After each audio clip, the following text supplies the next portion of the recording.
Happy game day, everybody. Come on in, have a seat, and join me for today's episode of the Cluster Puck Podcast, part of the MHRT network here at Center Ice. I am Nick, and unfortunately out with a sickness is Brit this week. So everyone send her your well wishes and hopes that she'll get better soon for next week's episode. So just going to be me rolling solo. So it might be a little bit of a shortened episode. We'll see where it takes us. But yeah, no Brit this week. Unfortunately, caught some kind of an illness that its scientific name would probably get me sick just from trying to say it. So I'm not gonna I'm not gonna try and repeat what exactly she has, but wishing her all the best and hope she gets better soon. Okay. So that being said, before we actually get into the episode today, don't forget, everyone, to like and subscribe, follow the MHRT network so you can get notified when shows like the Cluster Puck Podcast go live. You can do so on the various social media platforms of your choosing. And if you want to follow us, we ask that you do so at the Cluster Puck Podcast on Facebook and at Cluster Puck Avs on Twitter, Instagram, and Threads. Okay, so that being said, we got some exciting news. If you can't tell from what I'm wearing already, this isn't it. This is close, but this isn't it. And then we'll get into the games, the recap, and then some additional review news that I was more particularly interested in as of late after going to the Avalanche Mammoth game, and a questionable call happened. So we'll get into that as well. So big news first. This happened just at the time of this recording, Tuesday, where they finally announced, after a lot of speculation and then a lot of hinting from the Avalanche organization itself, that the Avalanche, for 7 games this season, one of which is away, by the way, for 7 games this season, are going to be wearing their Quebec Nordiques throwback jerseys. Not too different from the one I'm wearing right now. The only big difference, obviously, if I were to hold this up, you will notice that this was their inaugural year of being the Quebec Nordiques. So 1979 in the NHL, I mean, right? 1979 to 1980. The big thing on this one is that the home jersey, a little bit skinnier of a collar, kind of came down to a point. This white strip right here is a little skinnier. The cuffs didn't go as deep, and it was the same with the hem on the bottom. But you'll notice that in the reveal, this igloo slash, let's see if I can pull it up a little better. This igloo slash hockey stick logo is red. It's all red, right? Well, that's because this year, the inaugural year of the Nordiques, they had it white with the red outline across the igloo. Every other year since then, they had it in red. So this is just an inaugural season.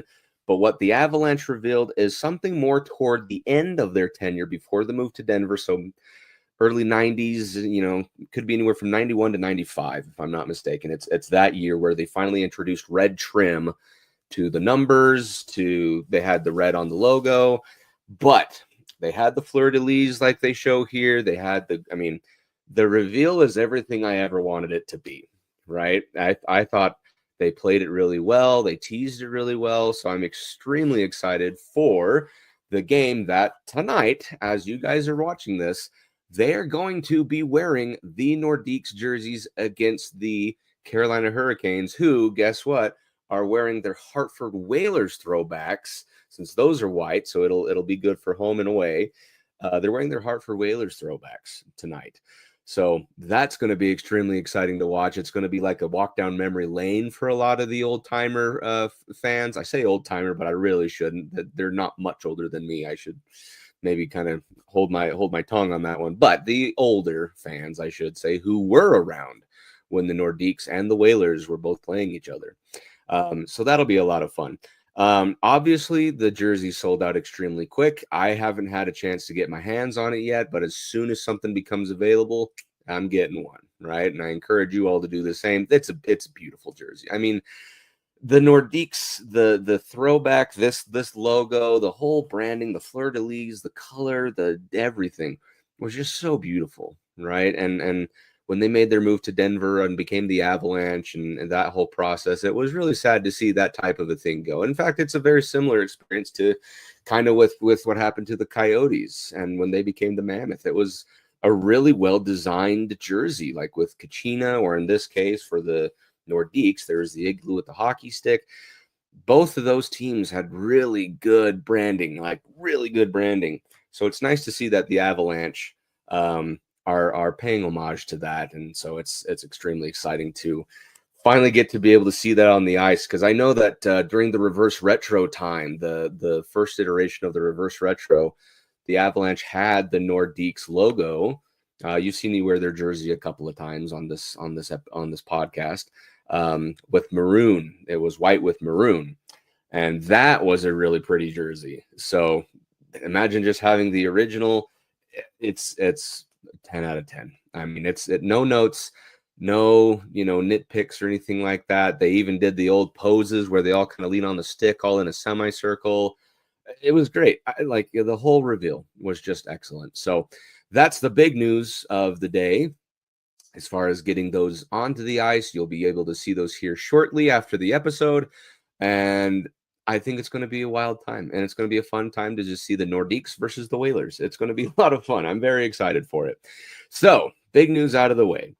Let's go ahead and dive into the games that happened over the last week. Now, that being said, we covered, I believe, 3 games against the Blue Jackets, the Bruins, and the Mammoth. And you went out of that one 2-0-1. Right? The one loss being in overtime against the Mammoth. But we'll get to every game here in succession, and then we'll talk about one particular instance that happened in the Mammoth game that has a lot of people upset about it, confused about it, but there were rules experts that were trying to clarify. People didn't agree. It's a really shady area, and it's become a little bit of a controversy in Avalanche land. So, that being said, Columbus. The Avalanche skate away with a 4-1 win in this game. And to be completely honest with you, I didn't really think it was going to be a huge deal, given that, yes, Columbus they were playing okay. They're not, record-wise the hottest. They're bottom of the league, actually, toward the bottom of the league. But what was really interesting is that there were no goals scored in the first period, which for a very offensively heavy laden team of the Avalanche, you'd think that would be a thing, right? You'd think you'd be able to get some goals produced, especially with a struggling at the time team, of the Columbus Blue Jackets. It was a little awkward, I guess is a way to say it. And this was kind of the odd part about the whole game, I should even say, is that to me, it just felt like they were playing down to their competition. And I might even say the same thing with Boston, sorta, but I'll get to that more in a little bit. But in this case, it just felt like they played down to the competition. So in the second period, like a minute and a half in, Ivan Provorov scores a goal, and Columbus is on the board first, right? It took like 9 extra minutes until Cale Makar finally scores his first goal. And then like a minute later, Brock Nelson gets a goal. So it's 2-1. And at that point in time, I didn't necessarily think that the game was in the bag, but it just felt like if there was one more goal scored for the Avs, once you get to 3, it felt like the game was kind of over. It just felt like with what Columbus had going on, they didn't really have much momentum. They couldn't really take possessions. Avalanche dominated in a lot of fields. I mean, there was just a lot of things that the Avs did right, but they didn't perfect, if that makes sense. Like they did enough, they just didn't do it too good enough, if that makes sense. So toward like 4 seconds before the end of the period, Val Nichushkin gets a goal, right? Which is funny because I already had gotten up to go get some snacks and stuff like that. And lo and behold, goal. You know what I mean? Like it was crazy. When I say go get some snacks, believe it or not, during this game, I was watching it on my phone while I was at a Dallas Stars game, watching them lose in a Dallas Stars jersey. That's something. So I had that game on my phone so I was kind of paying attention to both. It was pretty funny, but needless to say, toward the end of that period, I didn't think much was going to happen. Val gets the goal, and at that point in time, I just felt like the game's done. Like both teams effectively coasted the rest of the third period. Neither one of them really, I guess, cared. At least it doesn't look like it, to play the rest of the game. As soon as that third goal was scored and the third period began, it was kind of like, well, guess we'll just kind of skate out this period. And there were some good chances. There were some opportunities. Wedgwood came out huge. I mean, that was a big thing.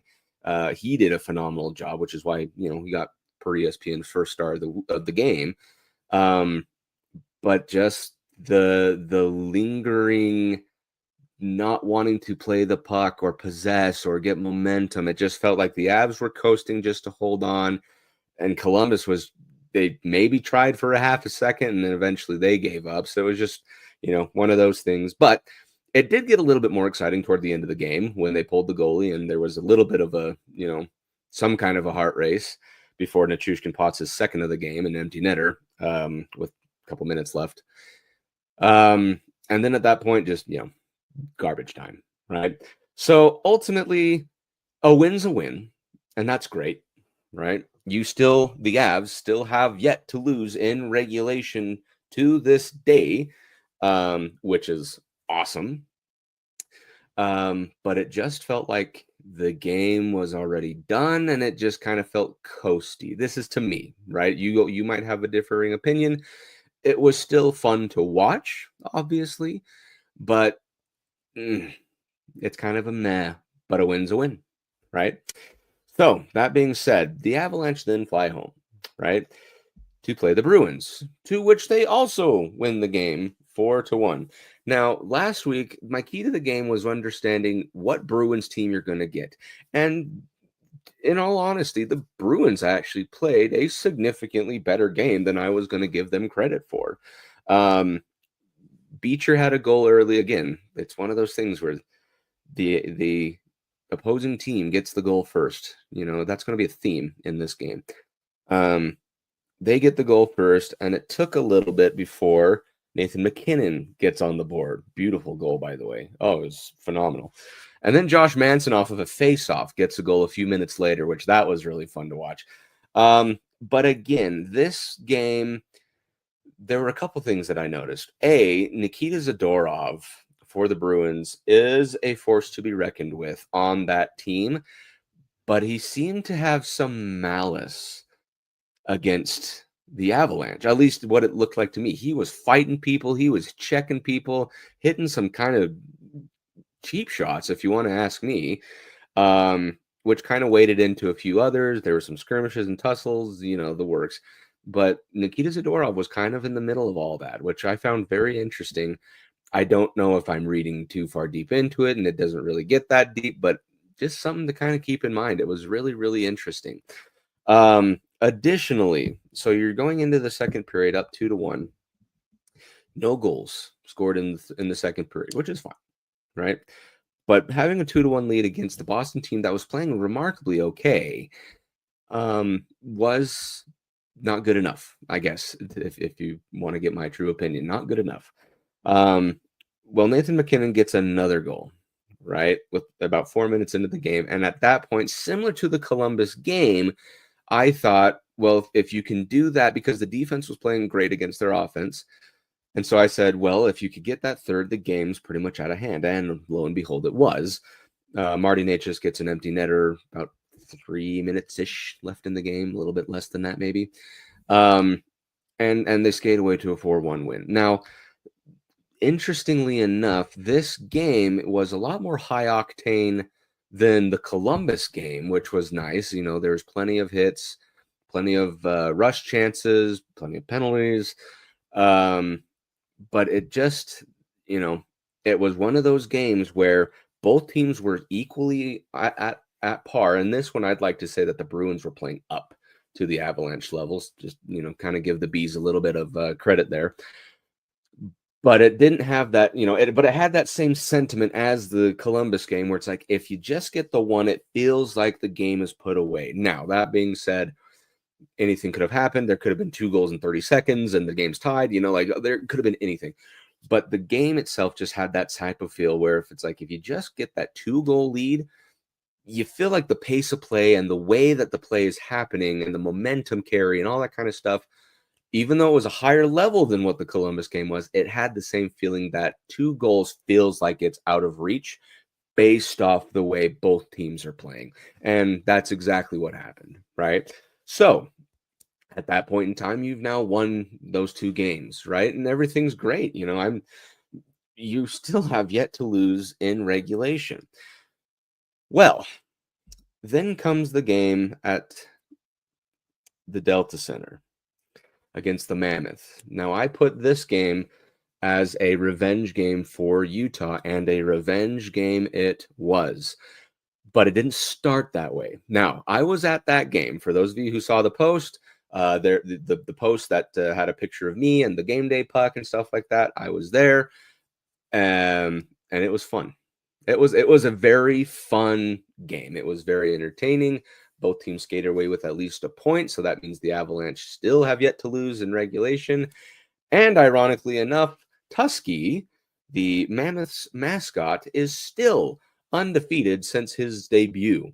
So that's a little tidbit of information. So let's kind of break this down by period, because I was very frustrated at certain points throughout the game.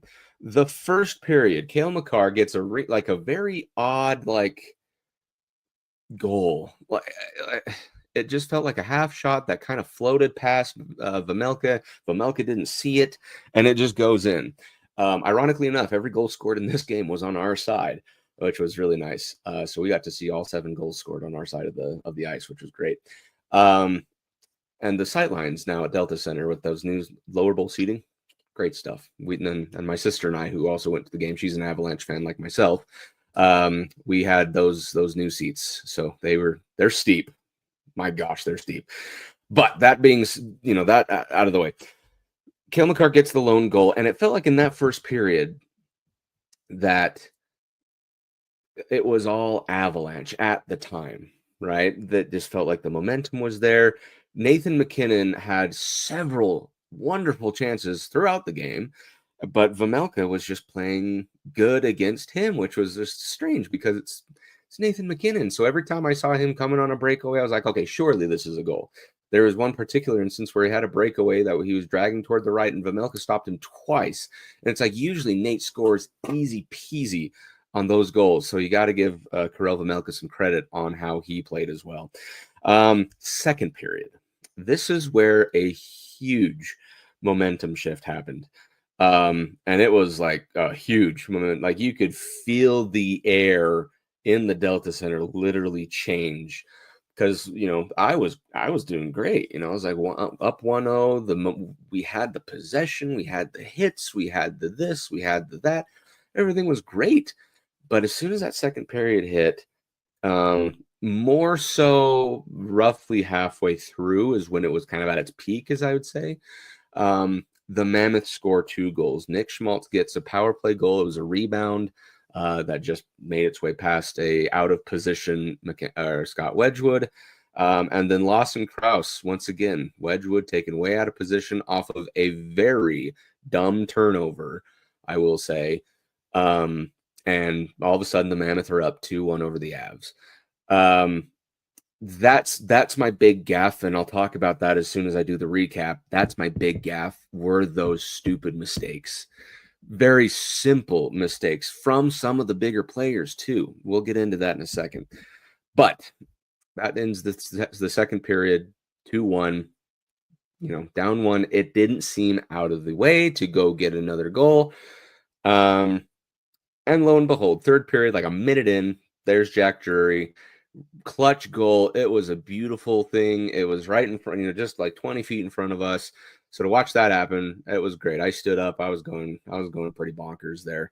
And then Mikhail Sergachev gets a very similar Cale Makar goal where he just kind of fired it on net, caught the goalie off guard who maybe didn't see it. And that goes in. And I was worried because at this point, the momentum now was being seized on both sides from both the Avalanche and the Mammoth, and time was just winding down. It's like I was frantically chewing my nails just for the Avs to try and get the third goal to at least tie the game and send it to overtime. And every time I'd look at the clock, I swear like 6 minutes would shave off at a time. Like it was just crazy how fast the clock was moving. But with about 2 minutes left, maybe a little over 2 minutes, they had barely pulled Wedgwood. Like he was headed to the bench when I see Natchez coming around the far side, and he threads that little needle when the goalie, seals up against the post. The head has yet to get down to seal the up in that head area, leaving maybe this much space for a puck to fly through. And Natchez, in his beautiful puck shooting skills that he has, pots one. And myself, my sister, and the fellow Avalanche fans that were somewhere around us, we all stand up and we're happy about it. It was an incredibly placed goal. I mean, and I've said this before because I have seen goals like this from other teams and from the Avs in the past, but to get it into this little thing where the puck, let's see, I have a puck here somewhere, don't I? Oh, it's underneath my thing. It's not a very big puck. It's maybe this big that fits into something that big. Like there is not a lot of room for error. And to thread that needle was incredible, like just absolutely incredible. And lo and behold, the game's tied up. We go to overtime. At that point in time, I thought, based off of the fact that the Avalanche had, obviously once Nelson took the faceoff and got off the ice, you'd have McKinnon, you'd have Makar, you'd have Natchez. And I said that alone, I literally said that alone should win you the game rather quickly. That's not to discredit Sergachev, Keller, and Gunther on the other end. They're all fine and very talented players. They're going to be stars in their own. I mean, they're wonderful players. But it's just on paper that those three should have won you the game very quickly. Well, the game was won very quickly, just not by the Avalanche, unfortunately. I don't know if it was just it went off the toe of his stick or what, just a kind of clumsy pass from McKinnon just turns it right over to Dylan Gunther, and Utah just comes the other direction on a 2-on-1, and it goes back between Keller and Gunther ends up getting the goal, and the place goes nuts. And like Delta Center is very loud. If you haven't gotten out there, you got to get out there. The place goes nuts. I'm just sitting there with my mouth open going like, you've got to be kidding me. Like, of all people to lose control of the puck or have a bad pass like that, Nathan McKinnon, I was just dumbstruck. Like I could not believe it. That game should have been, because we got the first possession. The Avs got first possession, and I thought, okay, we're in great shape. We'll be able to skate around them. We got the speed, and then just a turnover at center ice going into the zone. A bad place for it to happen. Mistakes. That's ultimately what I think led to this and being sloppy with the puck. Pretty much, I will say 3 out of the 4 goals that Utah had came directly off of mistakes or simple giveaways when you weren't paying attention. I would say like immediately following a mistake. For example, the Lawson Krause goal. Puck goes behind the net, and I can't remember if it was Bardakov or Solovyov. I can't remember who exactly was trying to handle the puck, but it just rolls on them, and they already skate away thinking they have it, and the puck is just sitting there, and people are trying to fight for it. Well, too many Avalanche people came to the puck when then it got shot over and went to Utah, who then passed it over to Lawson Krause, who had a wide open net. So that was one.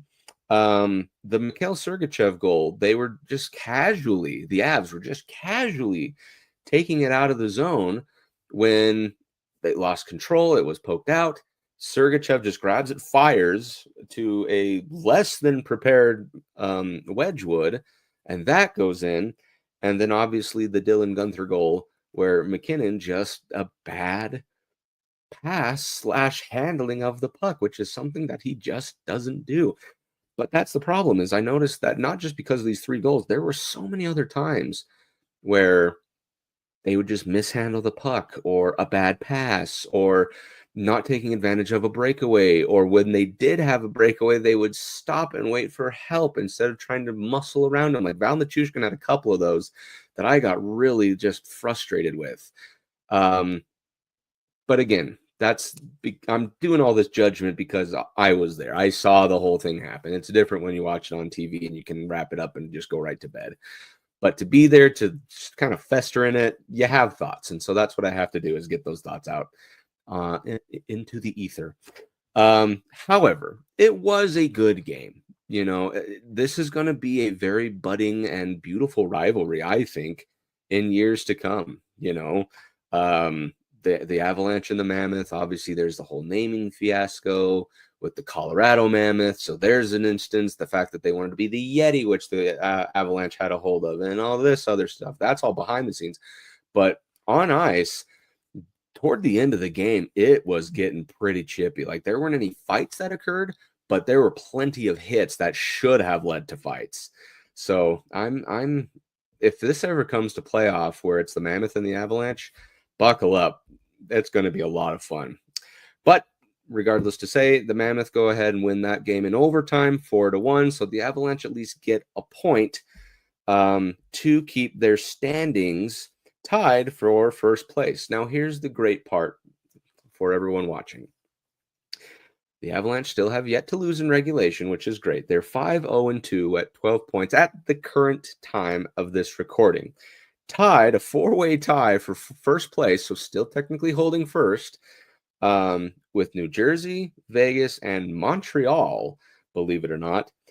However, of all 32 teams, there are only 2 that have yet to be defeated in regulation: Avalanche and the Vegas Golden Knights. So, reason to keep your head up high. We're still riding plenty high, and doing very well. I mean, Wedgwood's been doing a very good job. We're getting Blackwood back now, finally. So things are now starting to roll in the right direction, right? Now, that being said, there is one last item I want to talk about that happened in the Mammoth game before I go on to the upcoming games.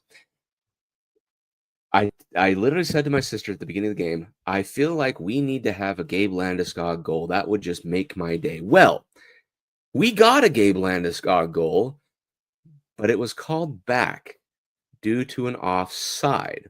Now, this one is really difficult to explain, so let me see if I can. I'll try my best, and I apologize if it doesn't make sense. But what had happened is that Utah, specifically Dylan Guenther, had possession of the puck when he skated it out of their defensive zone, right as Nichushkin was coming back to try and compete for the puck. Well, Dylan Guenther loses possession, and right at about that same time, Val Nichushkin's stick comes and takes a swipe, seemingly hitting nothing, which would mean that at the time, a Nathan MacKinnon, who is getting off the ice on an offside position of the ice, because that's where the doors are, is on it's beyond the blue line, offside.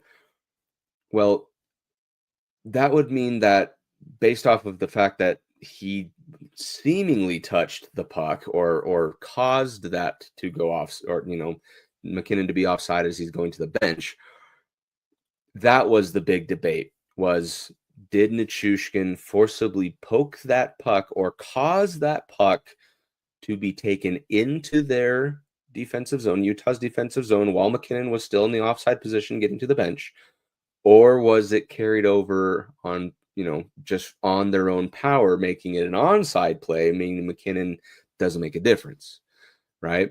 Well, so they let that play go through. Landeskog scores the goal, but after review, they called it back for an offside, which means that, based off of review, they believe that Dylan Guenther was interfered with enough with his stick, or it was poked or whatever, to cause the puck to go offside. Now, there's several rule sections that it's a very blurry line. I'm going to be very honest with you. It's very difficult to understand. but it's a very, very blurry line that says if it's forced from the player to the offside position, then it's offside.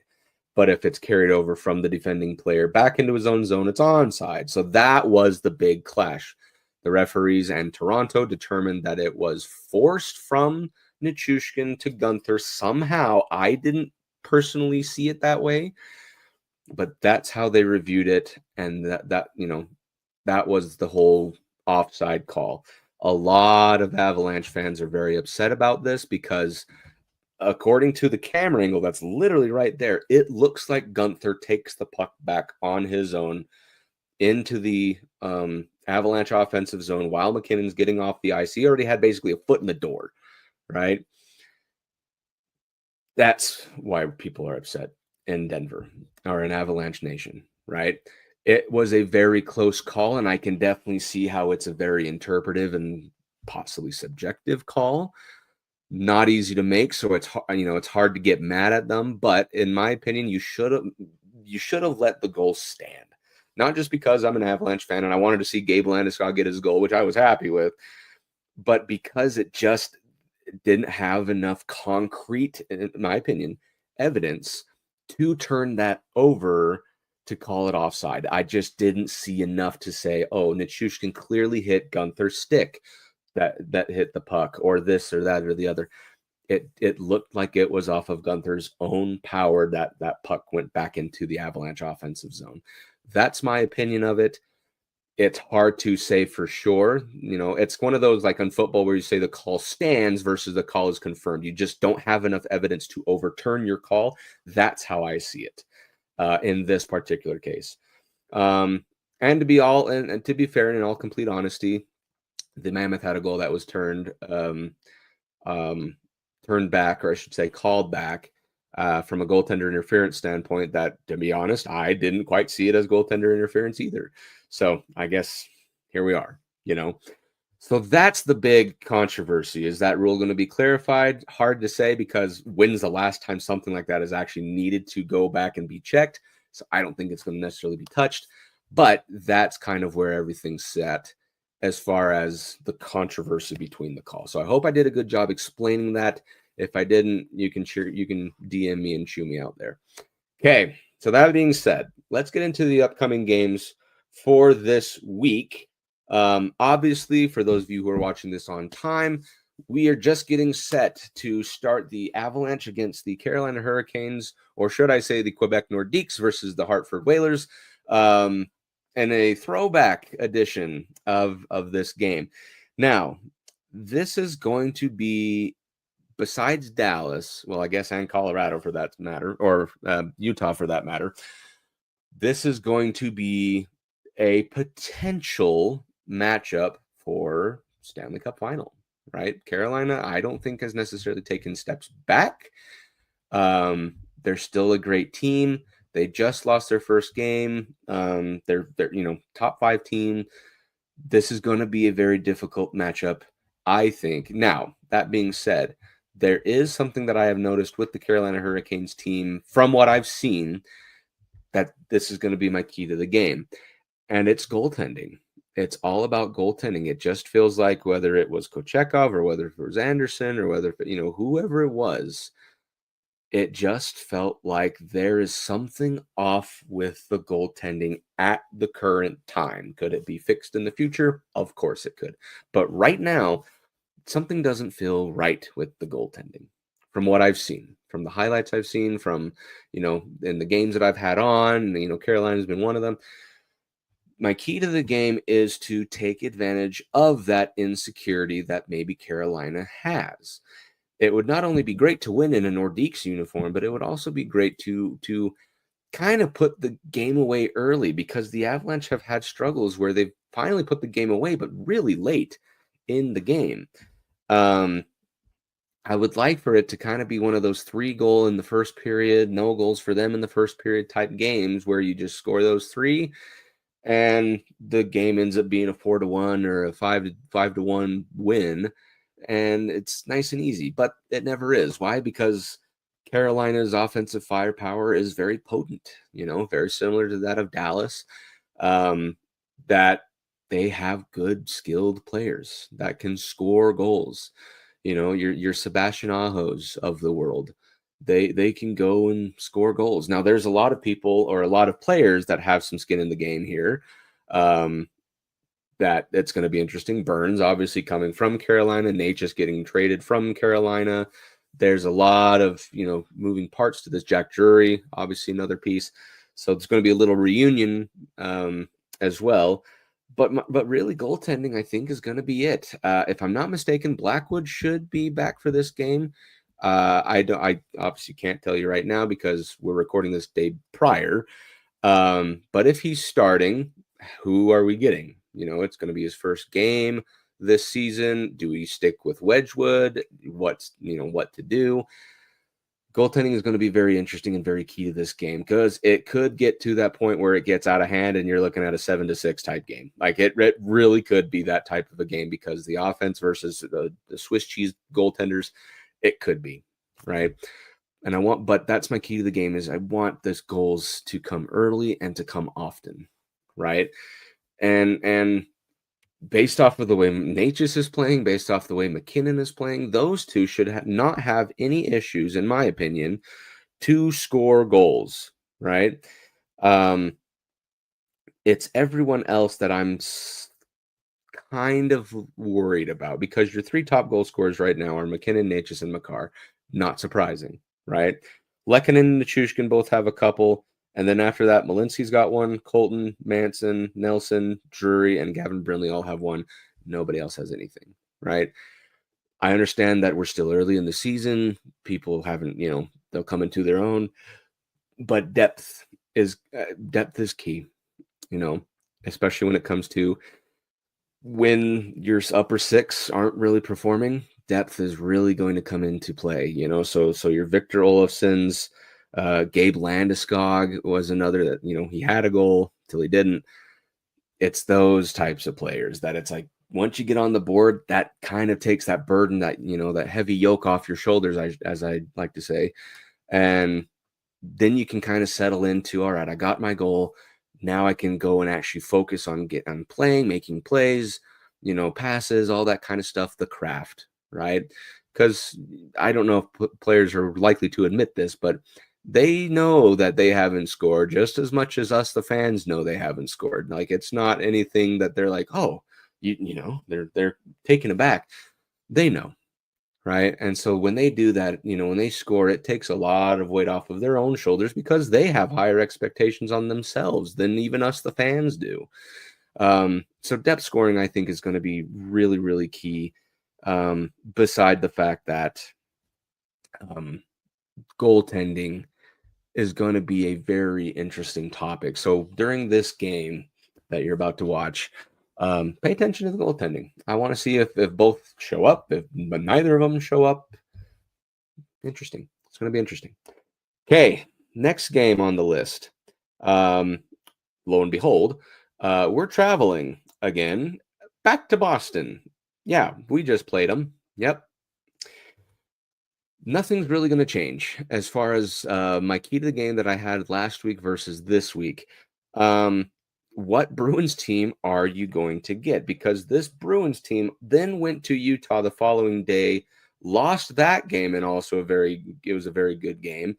And since that point, let me actually pull up their schedule as of late. They have lost 4 games, five games straight. Okay.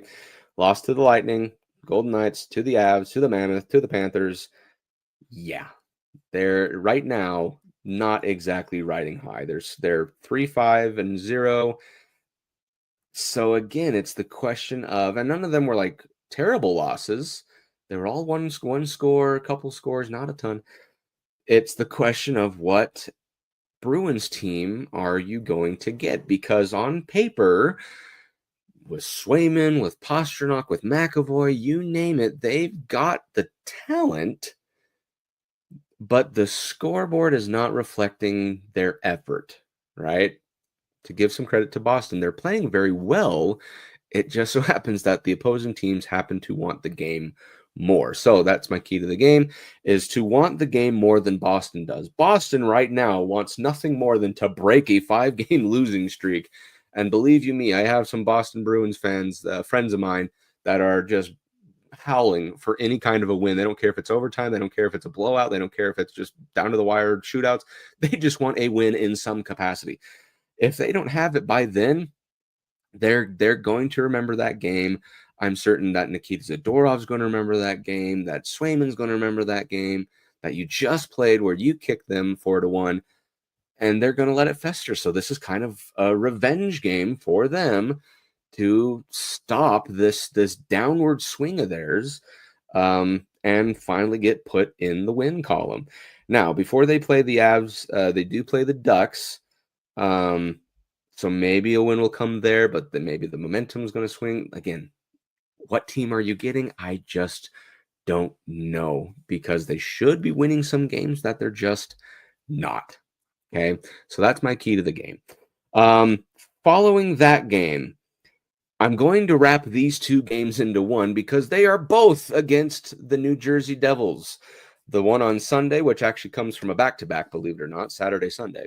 The one on Sunday at Prudential Center against New Jersey, and then both teams might as well take the same plane and fly to Denver, because on Tuesday, 7 p.m. Mountain Time puck drop, they play each other again.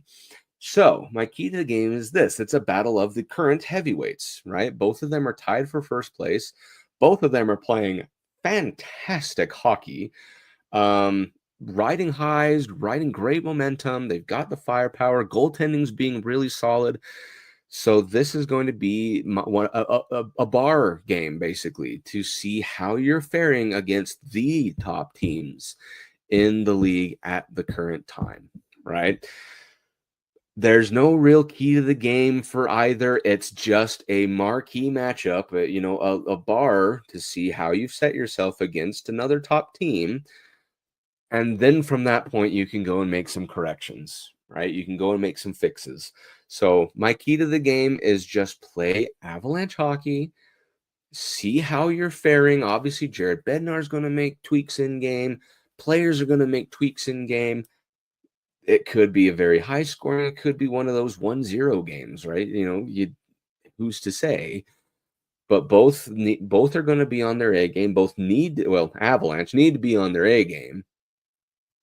And you play them twice in a row, right? So you're getting the same taste of both teams. So it's a mini, I guess you could say, a mini playoff series, to see how the Avalanche fare against top teams in the league. Okay, so that being said, those are the 4 games we're going to take care of for this week. Winnable. There's no real reason for me to believe that none of these are not winnable. The one that does concern me is the game at the Devils, just because they get the home environment. They're tied for first. I've been to a New Jersey Devils game. It's a really rocking atmosphere. I really enjoyed it. So that's the only one. Like, if there is a loss, could come there. That's the only thing I will say. Everything else, though, again, Hurricanes, yeah, they're a strong and potent team, very, very much with their Stanley Cup potential. Their window's still open. That just doesn't scare me as much right now. Bruins, no, because I don't know what to think of them. But the Devils are the one that I'm most looking forward to, those 2 games, just to see how that fares and how you hold up against the top contenders.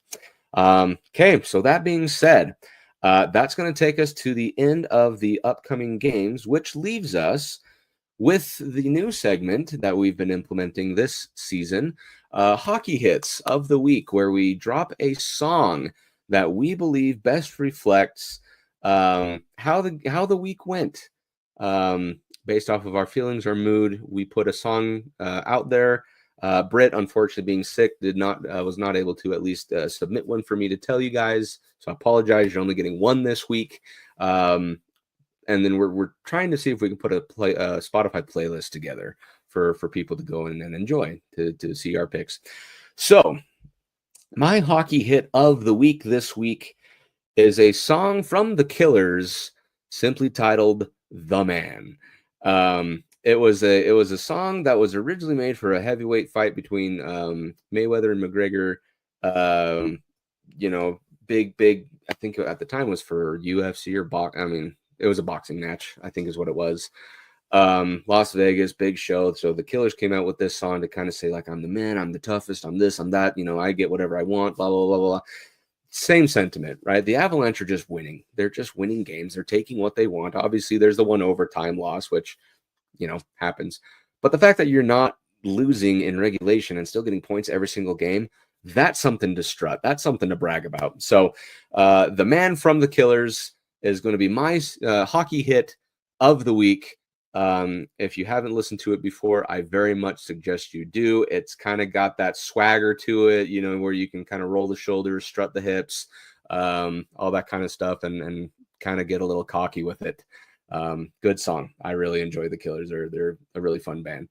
So that being said, that's going to run us all the way to the ground for this episode. Let us know your thoughts in the comments. DM us. Let us know your hockey hits of the week if you have any.